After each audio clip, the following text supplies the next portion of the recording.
반갑습니다. 네. 우리 옆 사람 보고 한번 인사할까요? 잘 오셨습니다. 사랑합니다. 이렇게 다대포까지 멀리에서 전도연책 달려오신 여러분의 영혼이 잘 뛰고 범수 잘 뛰고 강건하시기를 주님의 이름으로 축원합니다. 주님의 이름으로 축원합니다.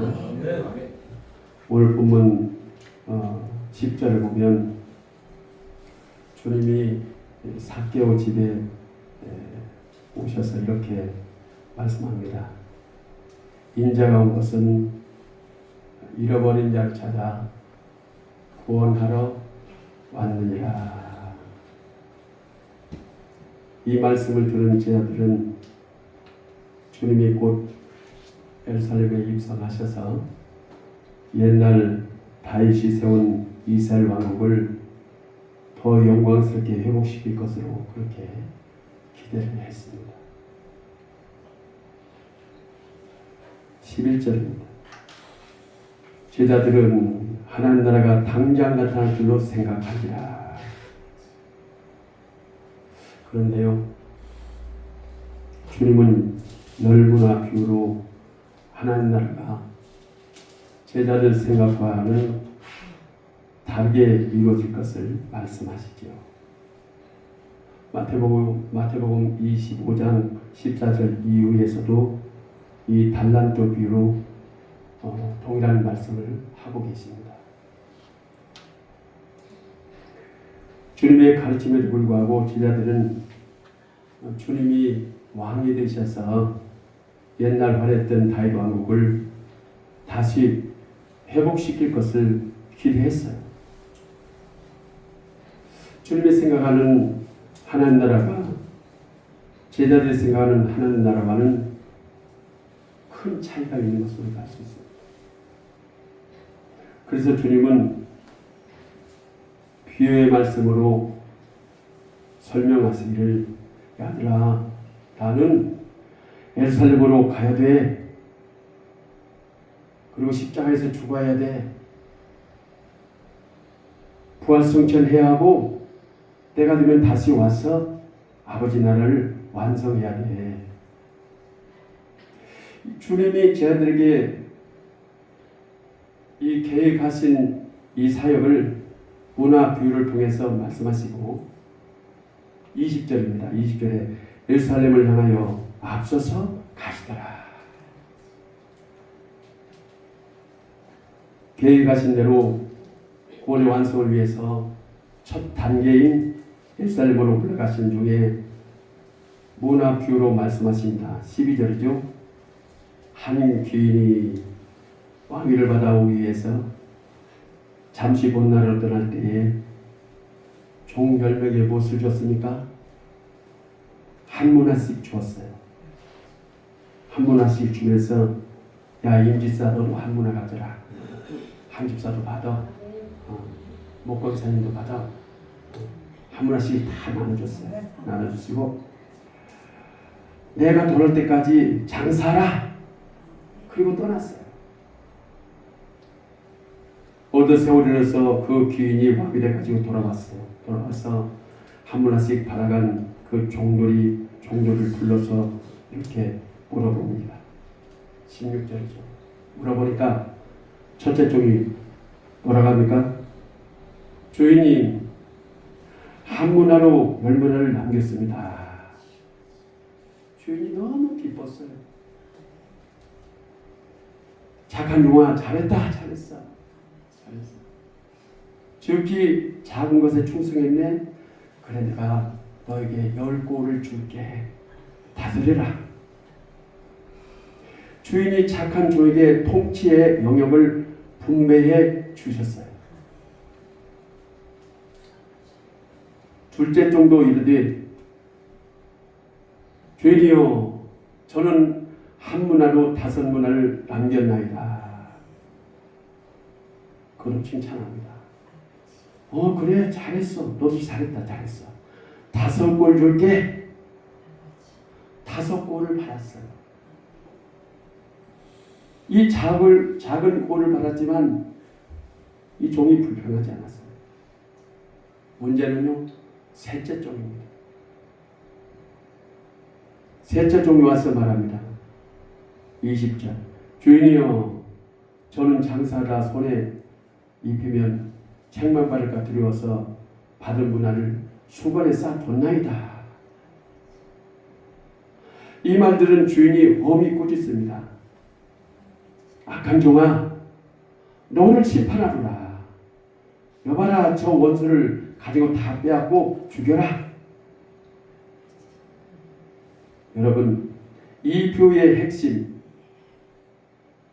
오늘 본문 이 비유의 말씀의 의도가 무엇입니까? 주인이 멀리 떠나 있는 동안 종들이 이유를 남기기 원했습니까? 자기 재산 불리기 위해서입니까? 아니죠. 13절에 보니까 13절입니다. 내가 돌아올 때까지 장사하라. 이 말은 종들이 먼 나라로 간 나를 돌아올 자로 믿는가?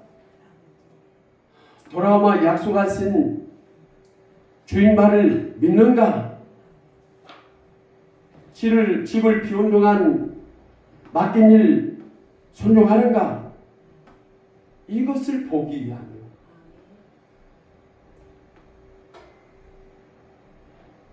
이게 주인에게는 종들이 이윤을 남겨주는 것보다 훨씬 더 중요한 문제였습니다. 17절 보십시오. 이윤을 남긴 종에게 뭐라 합니까? 잘했다. 내가 내게 유익한 종이요 라고 하지 않고 뭐라고 했습니까? 잘했다. 착한 종이요 라고 했다는 거예요. 이익이 아니라 순종을 지금 요구하는 거예요. 성경에서 말하는 착함과 악함의 기준은 세상에서 말하는 윤리와 도덕 기준이 아닙니다. 믿음과 순종에 관계된 거예요. 아멘. 밤새도록 철회하면서 연구한 말씀인데 성우 있게 잘 들어보세요.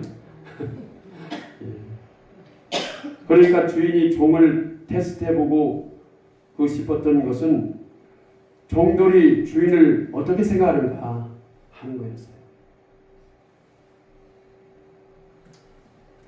그 마음, 그 믿음, 그 순종을 보려고 시험하신 거죠. 실제 그 당시 이와 같은 일이 있었어요. 헤롯 왕이 죽고 그 아들 아켈라오가 왕위를 얻으려고 로마로 떠나는데 그가 왕되는 것을 반대하는 사람들이 있었어요. 아켈라오 저 사람 왕되면 안 되는데, 저 사람 왕되면 진짜 경제 말아먹고 안보도 무너지고, 저기 옆나라하고 미국하고 단절하고 아주 그냥 형편없이 될 건데, 살기 어려울 건데, 저 사람 왕되면 안 돼. 이것을요 아켈라오가 반대하는 이 사람들을 보면서 어떤 마음을 가졌을까?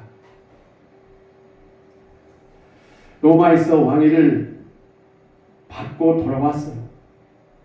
돌아와서 제일 먼저 한 일은 반대한들을 다 숙청했습니다. 다 죽였어요.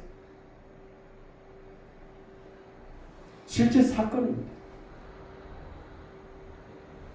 주님이 이 말씀, 오늘 본문에서 이 말씀, 이 비유를 통해서 우리에게 주시는 메시지는 무엇입니까? 아킬라오가 왕됨을 반대한 자들 모두를 죽인 이와 같은 일들이 영적 세계에서도 일어난다는 거예요.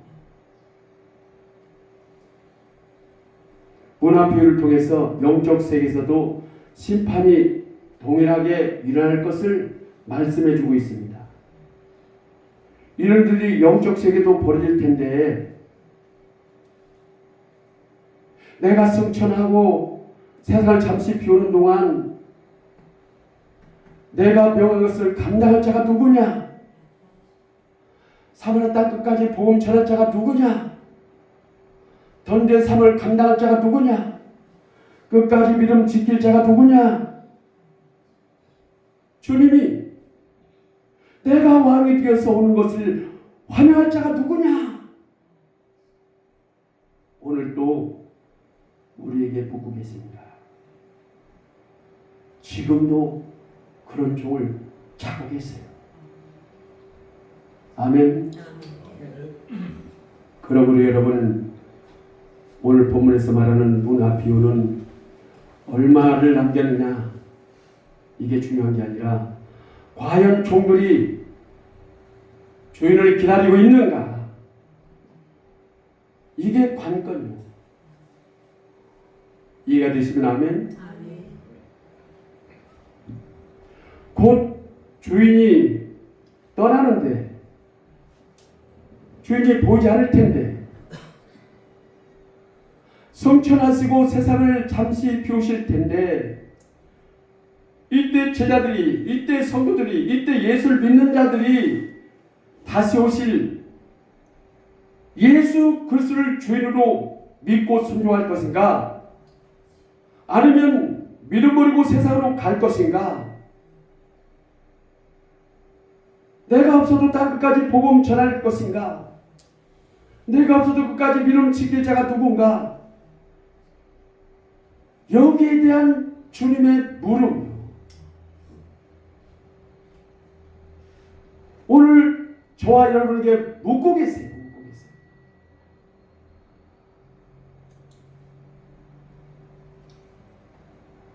오늘 본문을 보면 재미있는 사실을 알 수가 있습니다.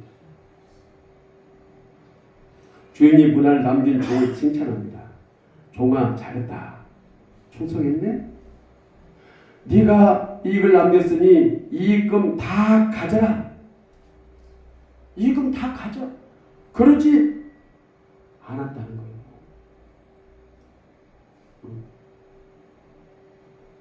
이익금 종에게 나눠주지 않았어요.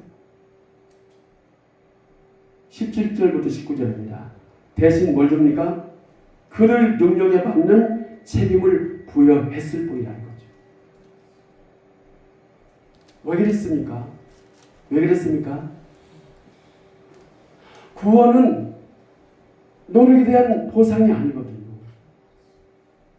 구원은 수고에 대한 대가가 아니라는 거예요.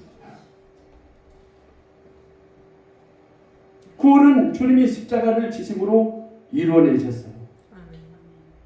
그러므로 구원은 노력이 아니라 무엇입니까? 은혜예요. 그렇기 때문에 이 세상에서 성도의 자세는 다시 오실 주님을 믿고 기다리면서 그분 나라를 위해서 종으로서의 할 일을 묵묵히 감당하는 것. 이게 성도의 자세고, 오늘 말씀에서 이것을 우리에게 요구하고 계시는 것입니다.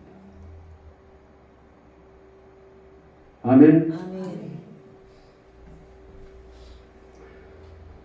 이것을 명확히 이해하는 자가 이 땅에서도 하나님 나라를 누릴 수 있어요. 먼 나라로 간 주인이 다시 왔을 때에 한 문화를 쌓아뒀다가 그대로 내는 종이 있어요. 20절입니다. 그 종은 받은 문화를 왜 그대로 쌓아뒀을까? 주인이 무서워서 했다는 거예요. 장사했다가 까먹고 손에 비면 책망당할까봐 원금이라도 지키려고 그랬다는 거예요. 주인에게 손해를 입히지 않으려는 종의 마음, 만약 그런 마음이었다면 우리 한번 생각해 봅시다. 만약 그런 마음이었다면, 그래서 쌓아뒀다면 착하지 않을까? 착하지 않을까? 그런데 주인은 악한 종이라는 거예요. 악한 종. 이유가 뭡니까? 주인이 두지 않은 것을 취하고 심지 않은 것을 거둔다는 거예요. 이 종은요, 주인에 대한 믿음도 없고 주인 뜻도 이해하지 못했어요. 주인이 떠나면서 단지 장사라 했을 뿐인데 이 종은 이 말을 이윤을 남겨라 는 말로 오해를 한 거죠. 다른 두 종은 지 고집대로 하지 않았어요. 지 생각대로 하지 않고 장사라 했으니 그저 이유가 있겠지, 어떤 뜻이 있으시겠지 하고 맡긴 일에 충성했는데 이 악한 종은 그러지 않았어요. 오해했어요. 그리고 지 뜻대로, 지 고집대로, 지 생각대로 해버린 거예요.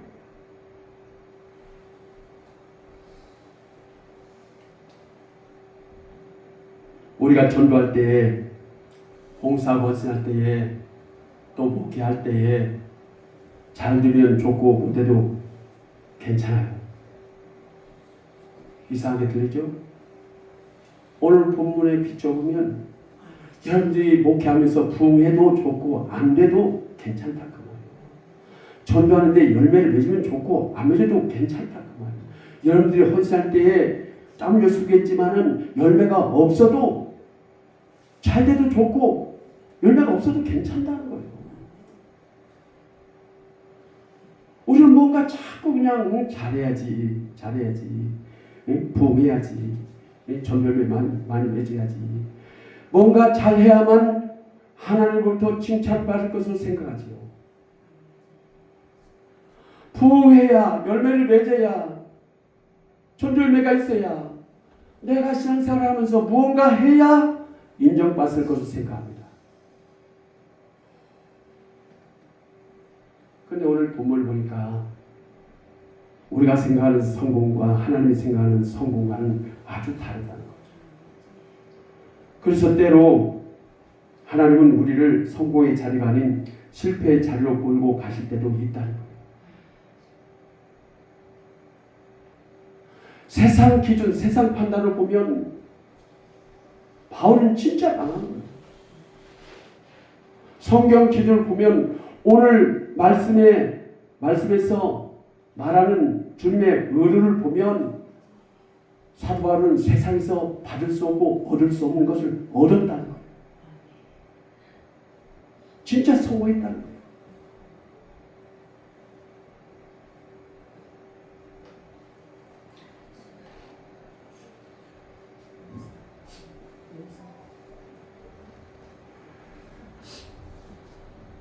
우리가 생각하는 성공과 하나님 생각하는 성공과는 다릅니다. 예수님에도 불구하고 병들고 암 걸리고 어려움 당하고 환난 당하고 고통을 주시기도 합니다. 왜 그럴까요? 그 어려움을 통해서 우리에게 교훈과 책망과 깨달음을 주셔서 믿음이 자라고, 믿음이 자랄 만큼 우리가 잘 되게 하기 위해서 그렇습니다. 그러므로 여러분, 신앙생활의 행복 여부는 하나님이 나를 어떻게 바라보고 계시는가, 여기에 대한 이해가 중요한 것입니다. 아멘입니까? 그러니까 환경에 낙심할 필요가 없어요. 결과에 낙심할 필요가 없어요. 최선을 다하면 된다 그 말이에요. 하나님은 목회의 결과를 보고, 신앙의 결과를 보고, 전도의 결과를 보고 상벌을 판단하시는 그런 분이 아니라는 거예요. 하나님이 우리에게 일을 맡기셨을 때는, 전도를 맡기고 목회를 하라 맡기실 때는 그 일이 우리 인생에 필요한 부분이라서, 내 인생에 꼭 필요한 부분이라서 맡기셨다는 거예요. 그렇기 때문에 성도는 주님이 맡겨주신 대로 주어진 일에 최선을 다하면 결과에 관계없이 그것으로 충분합니다. 하나님은 그런 믿음을 충성된 종아 잘했다. 내가 10골 줄게 상을 주신다는 거예요. 무엇을 보고요? 결과가 아닌 과정을 보시고 합당한 대로 상 주신다는 거예요.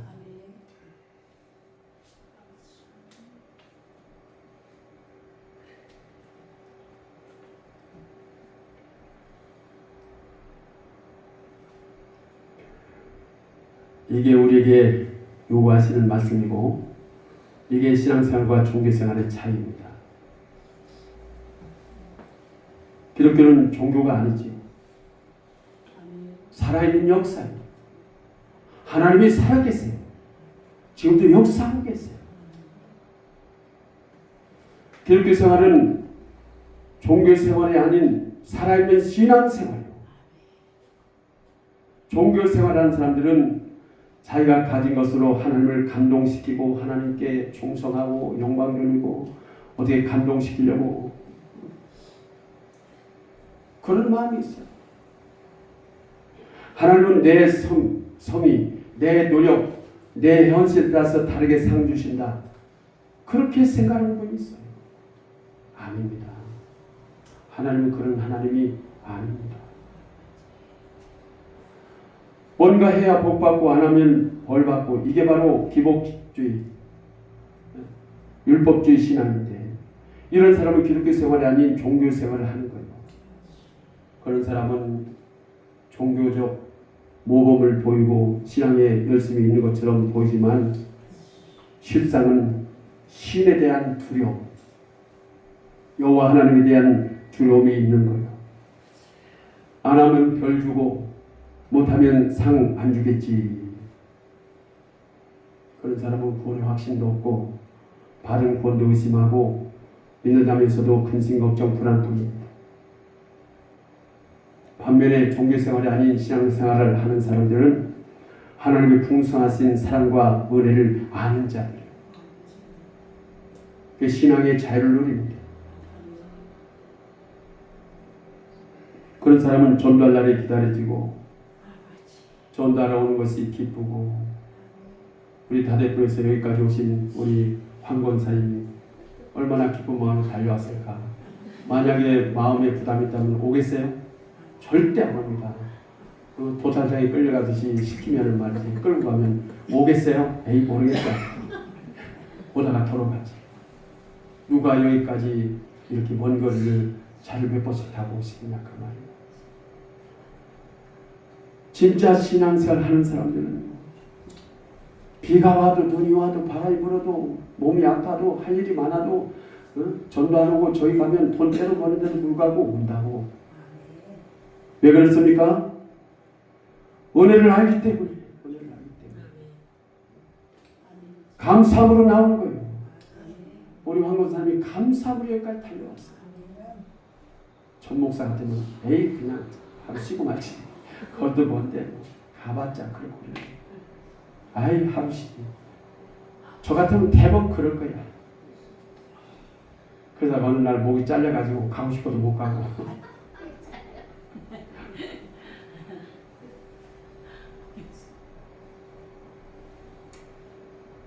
그런 사람이 참 신앙을 누린 사람이요.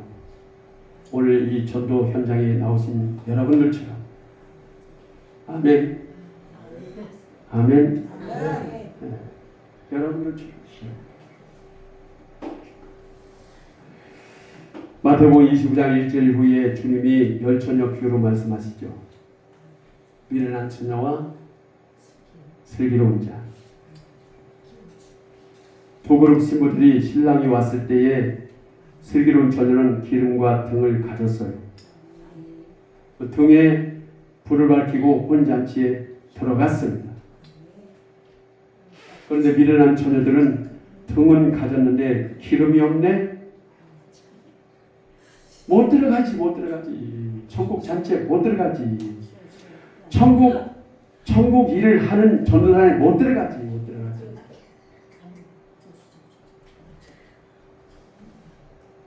이 비유를 어떻게 결론 짓는가? 마태복음 25장 13절. 그런즉 깨어있으라. 너희는 그날과 그때를 알지 못합니다. 깨어 있어야 잔치에 들어간다. 그러니 깨어 있으라. 이렇게 결론을 짓습니다. 그러나 이 비유의 핵심은 깨어 있느냐, 자고 있느냐 여기에 있지 않죠. 왜냐하면 주님이 오시기 직전에 양쪽 다 자고 있었기 때문에. 핵심은 잤느냐 안 잤느냐가 아니라 기름이 있느냐 없느냐에 있는 거예요. 기름 있는 자는 맘 놓고 자도 혼인 잔치에 들어갔다는 것이 핵심. 약속의 말씀을 믿는 자는 맘 놓고 자도 혼잔치에 들어가요. 천국에 들어가요. 영생합니다. 아멘. 우리 강사님은 대답을 안 하시는 거 보니 이미 이 말씀을 마스터 다 했는가 보네. 할렐루야! 아멘! 우리 강사님이 개정에서 오셨어요. 개정도 멀어요 여기까지. 보통 사람 같으면 포기하고 말 텐데 우리 강사님이 대단한 분이에요. 저는 강사님 같은 분이 있으니까 힘이 나요. 힘이.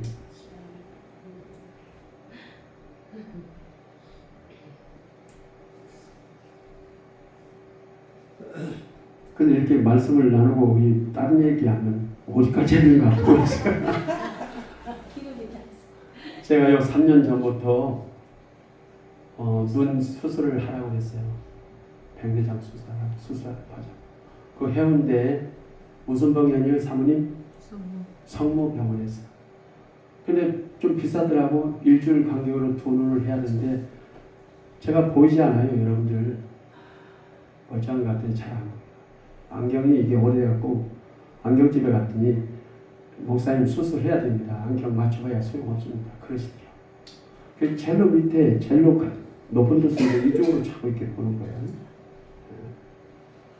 그래서 이번에도 갔는데 수술하라고 하는데 그냥 왔어. 그래서 올 겨울에 우리 전도단 그 설 명절 전후 때 쉴 때 잠깐 가서 좀 2주간 한쪽 하고 2주 또 하고 해야 될 것 같은데 원고를 정리할 때 힘들어서 여기에다 이 안경을 쓰고 우리 사모가 돋보기를 3개를 가져왔어요. 다이소에서 제 손보다 좀 큰 거 3개를 사가지고 하나는 거실에 놓고 하나는 제 책상에 놓고 하나는 제 잠잘 때 쓰라고 이렇게 잠자는 거예요. 그래서 이 가면 앉아서 뭘 보려면 그 돋보기를 봐야 돼. 이 안경을 끼고 돋보기를 이렇게 하고 핸드폰을 봐야 핸드폰을 보는 거예요. 심각하죠? 그래서 제가 원고의 글자 크기를 15포인트로 해요. 어마어마하게 큰 겁니다. 보통 10포인트인데. 근데 15포인트가 이 안경을 써도 힘이 해. 어떤 때는 이 설교를 하다가 안 보이면 그냥 주실 말씀 가지고 이렇게 하는 거예요. 이렇게. 방금처럼. 그러다 다시 온 걸 보면 어디까지 있는지 안 보이는 거예요. 여러분이 좀 이해하시라고 설명을 하는 겁니다. 그래서 기도하실 때에 제 눈을 좀 시력이 회복이 되고 그 연말에 새해 1, 2월 달에 수술을 할 텐데 그때 좀 잘 할 수 있도록 기도 좀 부탁을 드리겠습니다.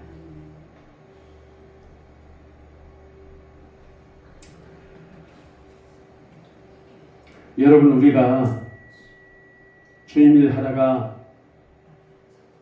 졸 수도 있어요. 실수할 수도 있어요.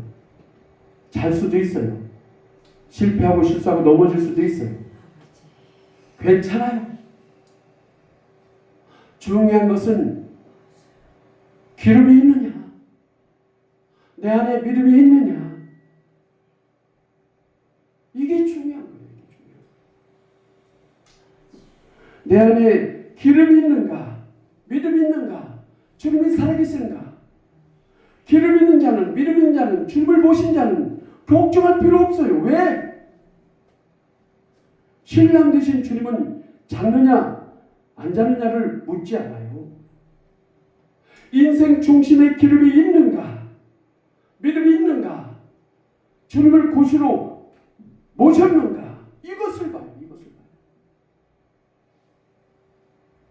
아멘. 기름이 있는 자는 살아요. 믿음이 있는 자는 삽니다. 주님을 믿는 자는 영원히 살아요. 하나님께 중요한 것은 우리의 성공이 아닙니다. 하나님에 대한 우리의 인식, 우리의 인식. 그분을 어떻게 받아들이는가? 그분을 어떤 분으로 믿는가? 그분을 주인으로 인정하고 순종하는가? 아니면 악한 종처럼 엄한 물을 여기고 주지 않은 것을 취하고 심지 않은 것을 거두니로 아는가? 그분에 대한 우리의 인식, 이게 중요한 거예요.